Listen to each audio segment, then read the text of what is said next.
Hi guys, welcome back. Today we're going to be doing something a little bit different. 7 things I wish I knew before starting my 10 plus year long journey with ballet. For context, and if you don't want to, hear all this, you can just skip directly to that time. And yeah, I started ballet when I was 3 and I ended around when I was about 18 years old. Technically on paper it's like 15 years, but I've had like 1 or 2 years that were kind of on and off. But yes, in general it's kind of like from 3 to 18. And I've trained mainly under the Vaganova method, as well as some years under the American, I'm not really sure what it is. It's not balancing, but it's like I've had teachers who were trained under the San Francisco Ballet, so I guess American style. And yeah, so some of my influence has also come from there. I would say that my ballet career has been aiming for professional at some points, but other points not really. So it's kind of been a mix on there. So I wouldn't really call it a career per se, but it's somewhere in between training hard and wanting a real career. I would say that the reason why I'm making this video is because from the middle of when I started ballet to the end, I was never really happy with me when I was dancing, and I was just never happy when I was dancing in general. I hope that for people who may have already danced or are dancing right now, this might be a little bit relatable. And for people who are interested in dancing or starting dance again, this is kind of helpful or informational. Yeah, so let's get going. Okay, so the first thing I wish that I knew when starting ballet is that teachers are very important, and you need to find a teacher that really likes you or at least gives you specific advice. And I say this because in ballet culture, in shows, there are always going to be main characters. There are always going to be people core to ballet, and because of that, there are already differences in how much attention is given to each dancer just based on their role, because when you dance the main role, you have more time that you need to be dancing and more dances to learn, so naturally you're going to be given more time to learn with the instructor and more attention is going to be given to you. But at the same time, a lot of times people in the corps de ballet might not be given as much attention, and to some extent it is natural, but also you have to remember that it's not okay to be given no advice or no help at all. This is also the same for in the classroom, because in the center people are standing in lines and rows, and because of that formation there's going to be people always in the back order, and there's always going to be some who are in the front center. And just given these formations, a lot of times teachers naturally they focus on select few, the select couple. But you have to think of everyone as like a plant that you water. Like, of course, naturally, if you do not give any attention to some dancers, they're not going to improve. And I would say I have been stuck in that position before, where I was in the back corner, or I was just like the worst in the class. And yeah, I just wasn't given advice, and because of that, from my experience, I just stayed stagnant for years. I would, of course, take, advice from teachers where they would be advising other students on where they can improve, and to see if I also had those same mistakes that I was doing and if I should improve them too. But I really do think the best advice you can get is advice tailored to you. You need to find teachers who are willing to come to you and tell you exactly what you need to be fixing, like your posture, your arms, like what part, and like what exactly you need to be doing. Because honestly, that is what makes your ballet technique improve the fastest, rather than trying to rely on advice that was meant for other people and learning from it. Though of course that's always helpful, but again, the best advice is advice for you. No one wants to be stuck wasting money and time on a hobby or a profession where just you're not getting anything, like you're not getting anything in return. You're just there, but you're not really improving, and you're just stuck stagnant for months, years, and that's not worth your time or your money. Okay, so the second thing that I think is also very important, that is kind of a natural extension of the first thing I said, is comparison. You need to have a really strong mental fortitude, because at least for me, I didn't realize that, and my mental health took a big hit for a long time. I just didn't realize that the only competition in ballet really is yourself. You should always be comparing your own progress to your old, dancing. It's not, are you better than the person standing next to you and the person behind you? That is really easy to do, especially when every day for many hours per day you are staring at the mirror and you're wearing the same exact leotard and outfit as the person next to you. So it's very easy to compare because you guys almost look the same. So if you're doing something a little bit like, you might mess up here or there with like a pirouette or something, and then you see the other person next to you doing great, it's very easy to compare. It's always important to remember and bring back, like, rather than seeing that as, oh, I'm not good and this person's doing better than me, like I'm a failure, which is kind of where my mind ended up going. You have to remember like, oh, where can I learn from that person, and how can I improve myself and improve myself from what I was before. And adding on to this point, because of this very easy to get into mental spiral where people who are your classmates kind of become your competition, and especially with the competition culture in ballet where it's very encouraged to see even your classmates as people you need to be better than. I don't know if this is like a suggestion in general that should be like endorsed, but at least from my experience, I wish that I always had someone like a therapist or something, even when I was mentally strong, just so that when even the early signs of comparisons start coming out, they can be handled immediately. A lot of dancers, at least I, struggled with comparison, and that really quickly spiraled into, you know, other problems like disordered eating, and a whole bunch of other mental problems, which you really do not want to get when you're dancing ballet, because ballet just becomes not enjoyable anymore. And third, trigger warning, because this is going deeper into mental health problems. In ballet, there is a standard that exists for this super long, slim, no curves, very lean silhouette that genetically just isn't possible for everybody and can push for very unhealthy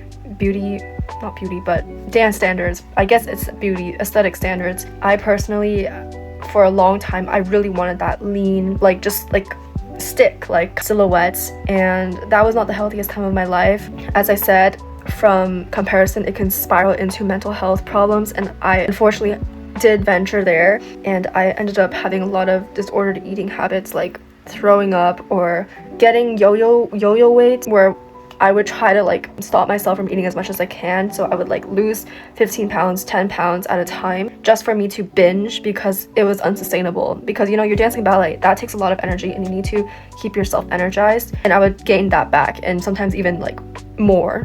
That was a really not good time of my life. I was like probably at one of my worsts mentally during that period, which is why I ultimately had to stop and take a break at 18. You need medication, get it. Like in ballet, you have to put your health first. There's also like a whole other load of problems that can come: anxiety, depression. And I'm not saying this happens to everyone, because it clearly is not. And ballet can be a very fun and supportive environment, but you just have to be aware that when you start comparing yourself, it can encourage these kind of unhealthy thinking patterns that lead to problems that require long-term help. For example, me, I'm still receiving help on my end on therapy and other medical support. So yeah, these mental health problems, if they do come, put your health first. That is most important. I promise you will feel so much better once you get the help you need. So on to a more higher note, I would say that the fourth thing I wish I knew before starting ballet, although it has a lot of like negatives, as I mentioned, that you have to look out for, there are also many positives. Like you get introduced to beautiful brands like Repetto, and you know, beautiful costumes, beautiful leotards. And actually right now this is a Repetto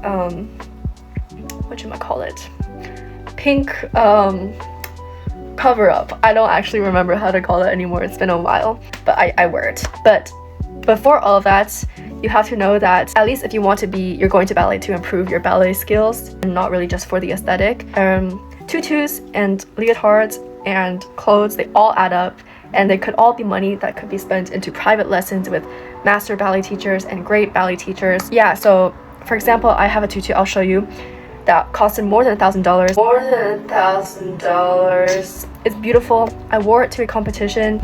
I didn't win, but it's very beautiful. And looking back, I wish that I spent that money on, 10 more classes, because, more than $1,000, it adds up when it turns into education you can be receiving from great teachers around you. And also, private classes, personalized advice is the best, and private classes are especially where you can get them. Unless you have expendable, like a lot of money that you can spend, they are secondary. They're great, but you see, like now I have a tutu, but I don't even wear it. I only needed it for one competition and like 2 shows, and that's it. So now it's just kind of collecting dust in my room.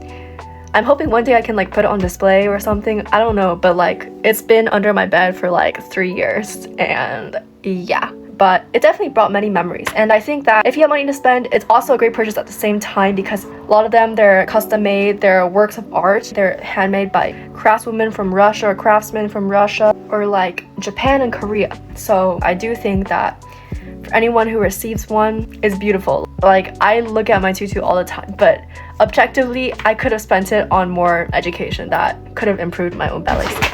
Oof. Like, isn't she beautiful? She was made in Russia and she was custom. But yeah, as you can see, it is definitely properly.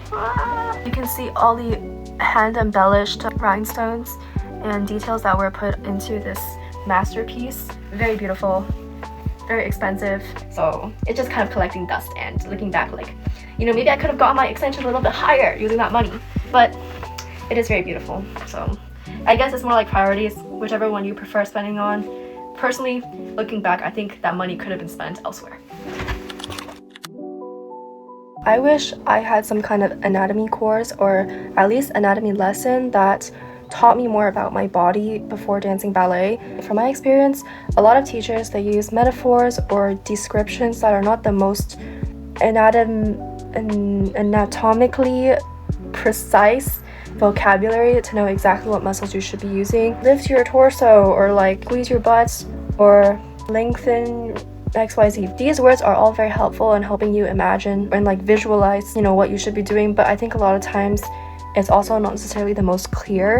And so for the longest time, as I'm going to show right now, I essentially had a lot of problems with lifting my behind leg. I always thought that because you had to keep your hips squared, as we would call it, where your hips would face in the direction that your abs are facing, it meant that my hips had to be locked and they couldn't budge. But actually, when lifting up your back leg, you need to have some flexibility when you want to lift it up.